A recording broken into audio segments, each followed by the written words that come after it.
অল্পের জন্য প্রাণে বেঁচে গেলেন জায়েদ খান। ঢাকায় সিনেমার আলোচিত চিত্রনায়ক জায়েদ খান বর্তমানে তিনি যুক্তরাষ্ট্রে অবস্থান করছেন। সেখানে ভিন্ন অঙ্গরাজ্যের বাঙালিয়ান কমিউনিটির অনুষ্ঠানে পারফরমেন্স করছেন তিনি। তেমনি এক অনুষ্ঠানে পারফরমেন্স করতে গিয়ে ভয়াবহ দুর্ঘটনার শিকার হয়েছেন এই অভিনেতা। যুক্তরাষ্ট্রের ওকলাহোমা রাজ্যে আয়োজিত সাংস্কৃতিক অনুষ্ঠানে পারফরমেন্স করতে গিয়ে মঞ্চে হঠাৎ আগুন ছিটকে জায়েদ খানের শরীরে লাগে।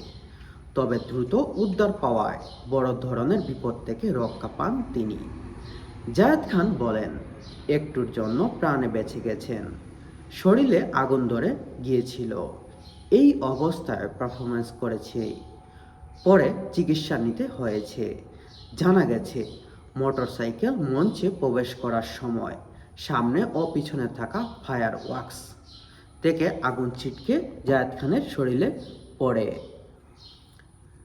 পরিস্থিতি দ্রুত নিয়ন্ত্রণ আনা না গেলেও বড় ধরনের দুর্ঘটনা হতে পারত বলে আশ্বাস দেন জায়েদ খান। জায়েদ খান বলেন, দ্রুত রেস্কিউ না করলে আরও বড় ধরনের ক্ষতি